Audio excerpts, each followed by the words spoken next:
সংসদে দুই একজন কথা বলে, স্বরাষ্ট্রমন্ত্রীর কাছ থেকে কোনো আমরা উত্তর পাই না, প্রধানমন্ত্রীর কাছ থেকে কোনো উত্তর পাই না। দুই একজন আওয়াজ তুলে ওসমান হাদির হত্যার ব্যাপারে কি করবেন? আসলে কি সদুত্তর তিনি দেশবাসীকে দিতে চাইছেন? ওসমান হাদি কি শুধু আমার একার ভাই? যে ইন্টারিম সরকারকে টিকিয়ে রাখতে আমার ভাই দিনের পর দিন রাস্তায় পড়েছিল সাধারণ জনগণকে নিয়ে, বিভিন্ন সমালোচনার পরেও যিনি চেয়েছিলেন ইনসাফ প্রতিষ্ঠা করতে, ইন্টারিমকে যাতে টেকানো যায়, সেই সরকারের আমলে দিনে দুপুরে আমার ভাইকে গুলি করে চলে যায়।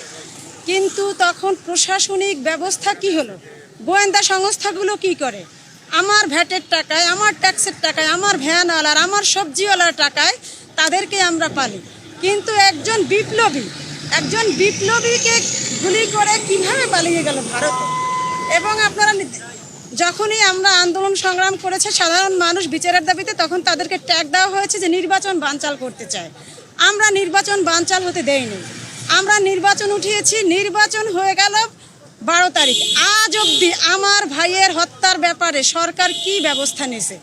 এখন অবধি সাগর রুনির হত্যার মতো আমার ভাইয়ের হত্যার তদন্ত এখন প্রতিবেদন জমাদার 13 বার পৌঁছেছে।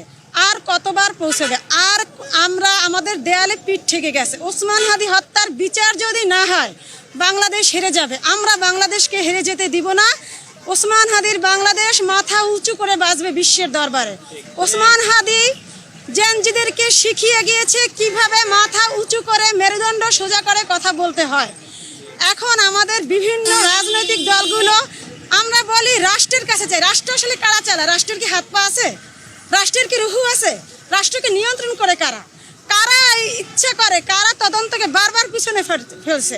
সংসদে দুই একজন কথা বলে, স্বরাষ্ট্রমন্ত্রীর কাছ থেকে কোনো আমরা উত্তর পাই না, প্রধানমন্ত্রীর কাছ থেকে কোনো উত্তর পাই না। দুই একজন আওয়াজ তুলে ওসমান হাদির হত্যার ব্যাপারে কি করবেন? আসলে কি সদুত্তর তিনি দেশবাসীকে দিতে চাইছেন? ওসমান হাদি কি শুধু আমার একার ভাই? আমি আমার ভাইকে ছেড়ে দিয়েছিলাম অভ্যুত্থানের পরে দেশের স্বার্থে। আমার পরিবার যেই স্যাক্রিফাইস করেছে, সবাই ফোন দিয়ে আমাদেরকে বলতো আপনার ভাইকে কথা বলতে নিষেধ করেন, তাকে যেখানে সেখানে মেরে ফেলা হইবে, নেগোসিয়েশন করতে বলেন। আমরা বলেছি না। ইনসাফের যে লড়াইতে নেমেছে, বাংলাদেশকে যে মেরুদণ্ডহীন করে রাখা হয়েছে, জনগণকে যে মেরুদণ্ডহীন করে রাখা হয়েছে, তাদের মেরুদণ্ড সোজা করে কথা বলতে শিখাতে হবে, বিশ্বের দরবারে মাথা উঁচু করে দাঁড়াতে হবে। কিন্তু আজ অবধি কোনো বিচারের ফয়সালা নাই। আমি এই বিচার কার্যক্রম সম্পন্ন না হওয়া পর্যন্ত বাংলাদেশের সাধারণ জনগণ, শিক্ষার্থী, সবজিওয়ালা, ভ্যানওয়ালা সবাইকে নিয়ে রাজপথ থাকবো, রাজপথ ছাড়বো না। আমরা বিচার নিয়েই ঘরে ফিরবো ইনশাআল্লাহ। শুটার একজনকে চিহ্নিত করা হয়েছে।